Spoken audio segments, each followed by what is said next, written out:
ओम पितृभ्यो नमः।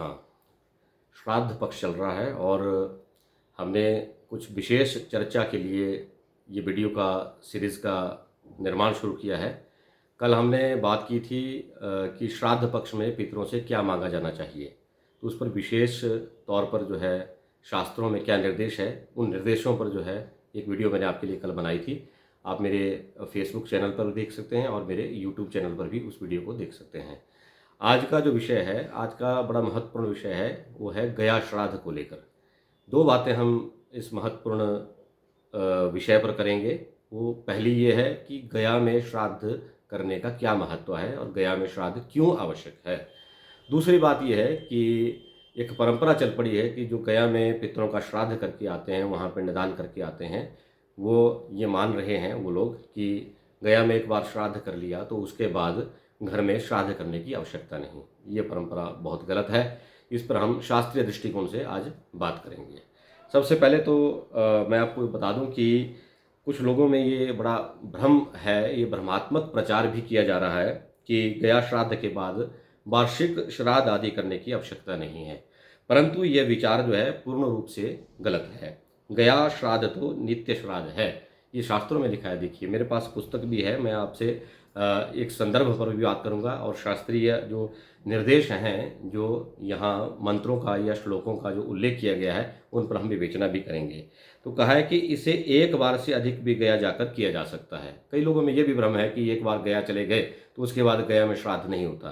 गया में ऐसा बिल्कुल भी नहीं है। शास्त्र में लिखा है कि एक बार से अधिक भी गया जाकर श्राद्ध जो है किया जा सकता है। और गया श्राद्ध करने के बाद भी घर में वार्षिक क्षया, जो वार्षिक तिथि, क्षया का अर्थ ये है कि जो वार्षिक तिथि है आपके पितृ की, उस तिथि में यह श्राद्ध करना आवश्यक है, या पितृपक्ष के श्राद्ध आदि सभी श्राद्ध जो हैं किए जाने चाहिए। इन्हें छोड़ने की आवश्यकता नहीं है, ऐसा कहीं भी उल्लेख नहीं है। और जहाँ तक गया के श्राद्ध का महत्व है, दो बातें जुड़ी हुई हैं गया में श्राद्ध को लेकर। पहला, गया के श्राद्ध के महत्व पर अगर हम बात करें तो श्राद्ध विवेक के द्वितीय परिच्छेद में क्या लिखा है?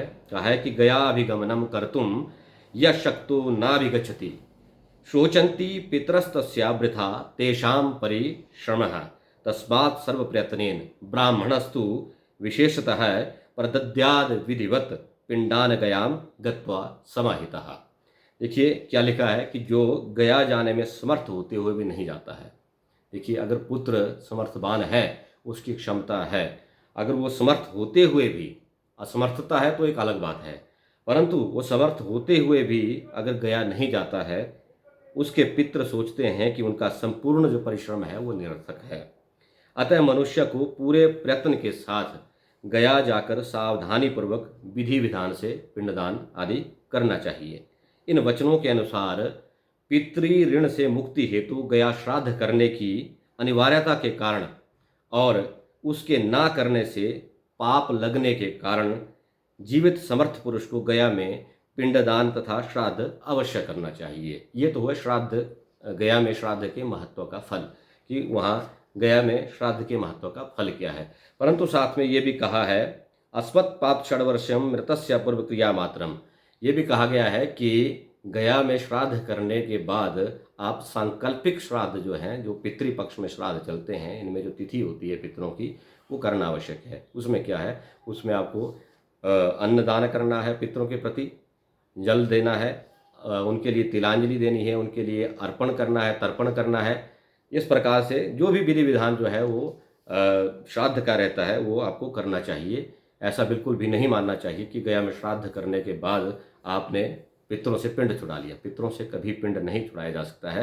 पितृ हमारे देव स्वरूप हैं और उनका आशीर्वाद हमारे ऊपर, हमारे पूरे कुल के ऊपर बना रहता है। इसलिए पितरों की प्रसन्नता के लिए आपको ये कार्य जो है अवश्य करना चाहिए।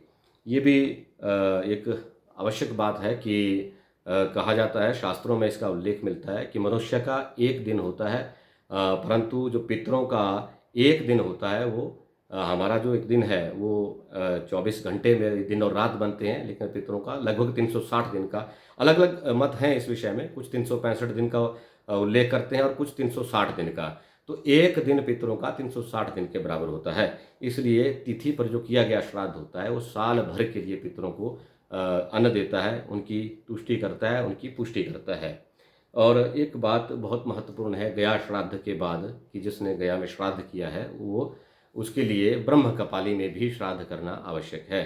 इसमें भी कहा गया है कि समर्थ हो, यदि कोई समर्थ है, पुत्र यदि समर्थ है तो अपने पितरों का बद्री क्षेत्र में जो ब्रह्म कपाली है माना गया है, जहाँ ब्रह्मा जी का शिरा कपाल गिरा था, वहाँ उस स्थान पर पिंडदान करने का विशेष महत्व है। और ये उल्लेख जो है सनत कुमार संहिता में मिलता है हमें। क्या लिखा है यहाँ पे, शिरा कपालम यत्रैत पपात ब्राह्मणा पुरा तत्रैव बद्री क्षेत्रे पिंडम दातुम प्रभु पुमान मोहाद गयायाम दद्याद्यः स पितॄन् पातयेत् स्वकान् लभते च तथा शापम नारदयी तन्मयोदितम।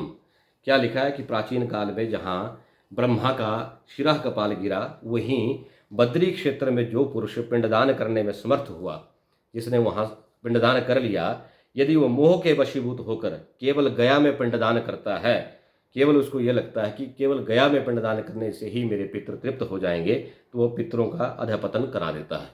इसलिए कहा गया है कि पितरों के शाप से बचने के लिए अगर आप समर्थ हैं तो गया के बाद ब्रह्म कपाली में भी पिंडदान करें और पितरों की प्रसन्नता और उनके आशीर्वाद, उनके आशीष को प्राप्त करें।